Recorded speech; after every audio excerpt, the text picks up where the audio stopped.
I'm thinking this is my exit. I'm not really sure, but we're gonna get lost today and talk.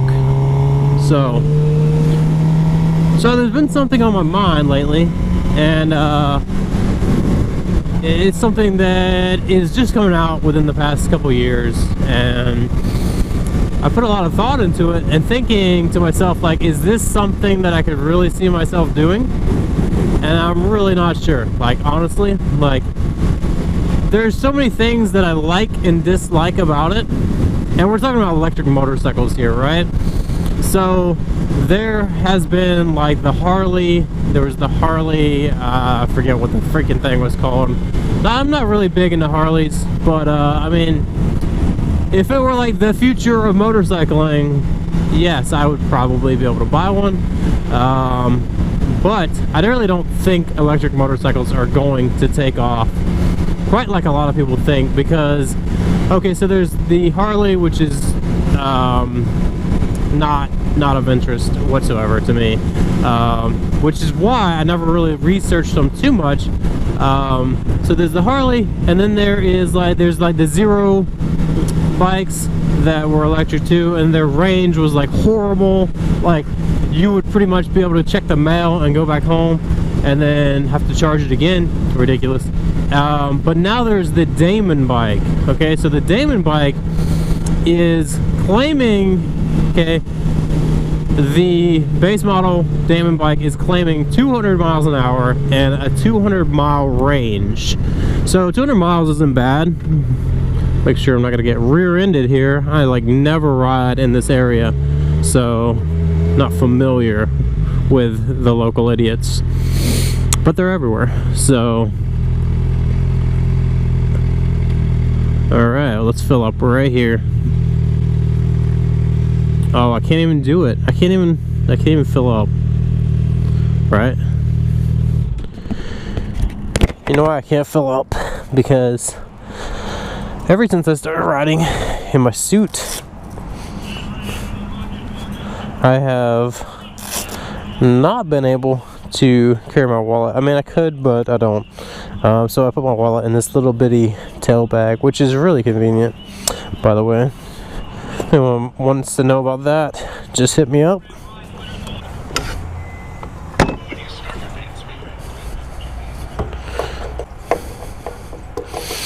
To the tippy top. Okay, so my reason for not having my wallet on me, no, I do not want a receipt, is because the suit has one pocket, right? My suit has one pocket, and it's like in the chest, and I don't want my phone or my wallet in my chest area.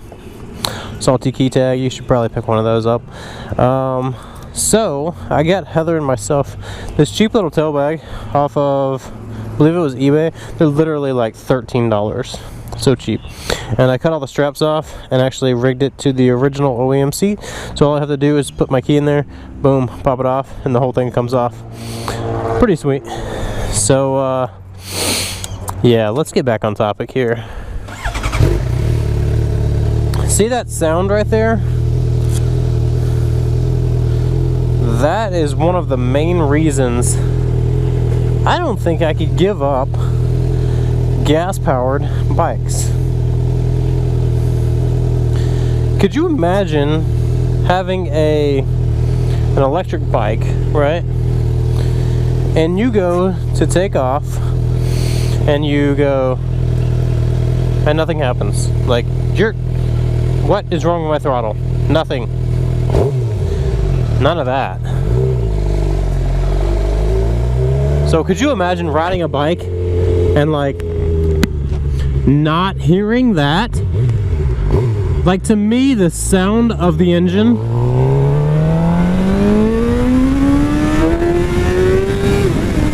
that right there is like half the fun of riding a bike in the first place. Am I right? Or am I right? Yeah, I know, I'm right. So anyways, so their claim is 200-mile range round trip, and their claim is 200 miles per hour, which I don't really see that bike hitting 200 miles an hour. Plus there will be restrictions and stuff, I believe. it should be the same as gas powered bikes, which are like restricted to 186 or 299 kilometers per hour. But yeah, 200 mile range is a lot better than most of the other bikes are doing, but at the same time, 200 miles, is that gonna fulfill like a weekend day of riding? And to me, I'm usually like right around 200 miles, but sometimes we get out earlier and we have all day. We don't have anything else we have to do, and sometimes we might do 250. Sometimes we might come close to 300 miles. It depends on the day, especially like if we go to the mountains and we're riding up there. Sometimes we do 300 plus miles a day of just, you know, we get out early and we do, you know, 100 miles or so before we stop, then we do another 100, and then before you know it, we're 100 miles from home. And I think this is my turn. Yeah, this is my turn. I never like come this way, so bear with me.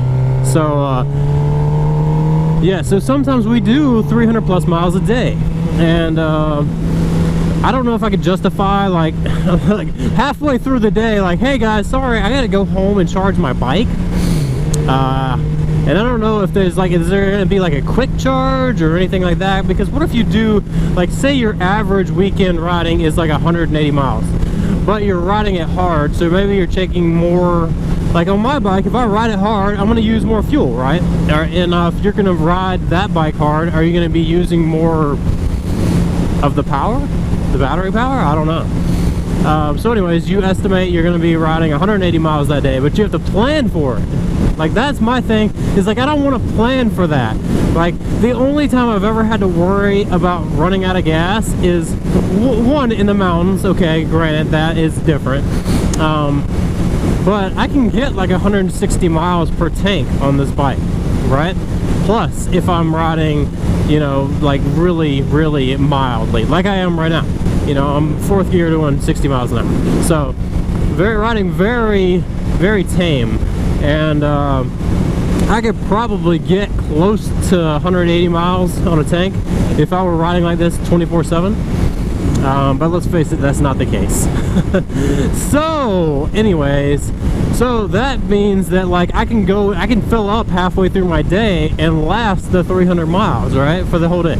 Now if you have a bike like that where it's an electric bike, is there any type of like a quick charge, kind of like a battery tender, I guess, but it would be for like your actual your fuel essentially would be a big huge battery. So is there a way to quick charge them? I'm not sure. I haven't really like researched every little bit about these bikes, but from what I have researched, I think that they're going to probably get purchased by people that have too much money, and the people that are like into like, you know, whatever, saving energy or whatever. And but that doesn't really make sense because you're still using energy. And what if they made an electric bike that was solar powered? Like solar powered electric bike, that would be kind of cool. But what if you were running on a gloomy day? That wouldn't work, right? So anyways, I'm getting like way off topic now. So anyways, I'm basically just making a video, just wanting to talk to you guys about the electric motorcycle and how I feel. I honestly feel like I don't think it will ever take off. I don't think it'll ever catch on as much as a gas-powered bike. And I just don't think it will, because like even like Teslas, I've heard people talk about Teslas, how it's irritating, how like they only have to they can only charge at certain stations and stuff like that. It's not like you can just whip into a gas station and charge up your car like super quick, right? You have to go into like a specific location, and I don't know how long they take to charge, but people complain about it. So I would assume it's not like a 10-minute charge. Even if it were, 10 minutes could cut into like your work day. So like say if you were leaving for work and you didn't realize that you had a really low charge on your Tesla or your Damon electric motorcycle, and you had to stop in to a gas station conveniently that charges these things, and have to wait for 10 to 15 minutes. I don't know. I don't see it. I don't see it ever happening. I see these bikes are going for $25,000 for one thing. Not many people can afford a $25,000 bike because you don't see many H2s out there. But bikes like this, like a gsxr or any kind of 600, 750, 1000 Super Sport, they're going for less than $20,000 easily. Like, you can get this bike used for under $10,000, right? So I don't see it ever happening. I don't see it ever taking off. Maybe in 100 years from now, but I will not be around for that long, so it's not gonna really matter. So I will enjoy my gas-powered motorcycle, and I will say X-nay on the electric motorcycle. So what do you guys think? What are your thoughts? I know I watched the video a couple weeks ago from Motovlog. It was kind of giving some specs on it and this and that, and it kind of made me like more interested in searching and like researching them and looking more into them. And when I did, I just wasn't too thrilled with what I saw. But you know, it could be the future. I don't know. Don't judge me. Don't quote me on this, but it could be the future of motorcycling. Could you imagine watching MotoGP and they're all on like electric bikes and you hear like absolutely nothing? They'd probably just put sound effects on it of actual like inline force.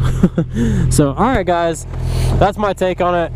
I will catch you on the next video. Peace and ride safe.